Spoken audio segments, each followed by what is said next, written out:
Bismillahirrahmanirrahim. Assalamualaikum warahmatullahi wabarakatuh. Bersama saya, pelajar Form 3. Nama saya Arash Kausar daripada kelas 3 imtiaz.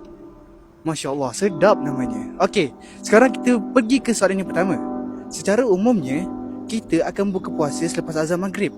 Tapi, jika azan maghrib berkumandang 5 minit lebih awal tanpa sengaja, adakah sah puasa kita?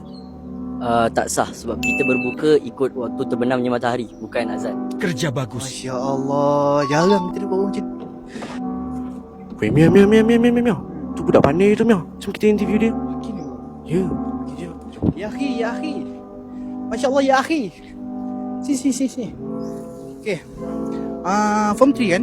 Form 3. Masya Allah. Okey, nama apa? Nama Alif Naufal. Alif Naufal. Masya Allah, sedapnya. Mesti ayah kasih kan? Nanti kirim salam kat ayah ya. InsyaAllah. Okey, sekarang kita nak buat kita orang interview orang, jawab satu soalan ataupun dua, dapat duit. Nak duit kan? Boleh. Boleh, tu je. Okey, boleh lah. Okey, soalan yang pertama. Adakah sah solat tarawihnya yang tidak berjemaah? Sah je.